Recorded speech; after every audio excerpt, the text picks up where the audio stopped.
গতানুগতিক কোনো আয়োজন না। আমাদের এই সমাজের একটি উল্লেখযোগ্য অংশ নারী, যারা আমাদের দেশ গঠনে গুরুত্বপূর্ণ ভূমিকা রাখে সদা সর্বদা, সকাল দুপুর সন্ধ্যা। আমরা তাদেরকে সবসময় পাশে পাই এবং এই সমাজেরই তারা একটা অংশ। এবং পুরুষ যেমন নারীও তেমন, এর মধ্যে কোনো ভেদাভেদ নাই। এক একজন এক একটা ভূমিকা পালন করে, সকলের ভূমিকাই গুরুত্বপূর্ণ। সেই নারীরা যখন সহিংসতার শিকার হন, সেটা যে পর্যায়ে হোক, শিক্ষা প্রতিষ্ঠানে হতে পারে, কর্মস্থানে হতে পারে, অথবা অন্য যে কোনো স্থানে হতে পারে, তখন কিন্তু এই সমাজ পিছিয়ে পড়ে।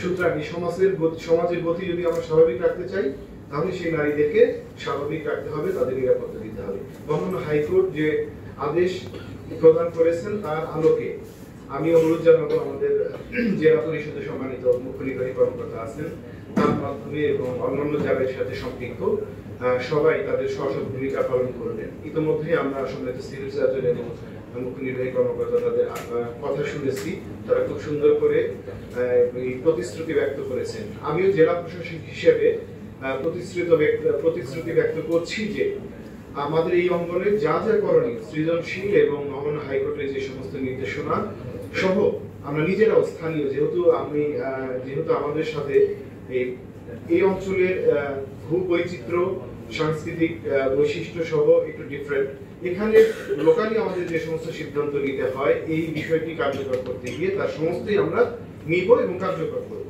সেই প্রত্যাশা ব্যক্ত করে আপনারা এত সুন্দর একটি আয়োজন করেছেন এবং আগামী পক্ষ যেন সুন্দরভাবে পালিত হয় এবং সত্যিকার সার্থকভাবে পালিত হয়। টানা তৃতীয়বার অর্জন করেছে দেশের সেরা সুপার ব্র্যান্ড স্বীকৃতি বসুন্ধরা টিস্যু। আমরা করেছি সেটা সদস্য বিশিষ্ট। এখন ওনারা যেটা বলেছি সেটা হচ্ছে স্যার কমিটি করার জন্য বলা হয়েছে, কিন্তু পরবর্তী কমিটির কি করণীয় সে বিষয়ে সুস্পষ্ট কোনো নির্দেশনা না থাকায় কমিটি শুধু রয়ে গেছে, কিন্তু তার কার্যকারিতা সেরকম হচ্ছে না। তো এটা যদি যারা কমিটিতে আছে তাদেরকে যদি একটা অবহিতকরণ সভা করা হয় এবং তাদেরকে যদি এই আইনগুলো সম্পর্কে যদি একটু করা হয়, সচেতন করা হয়, সেক্ষেত্রে কমিটি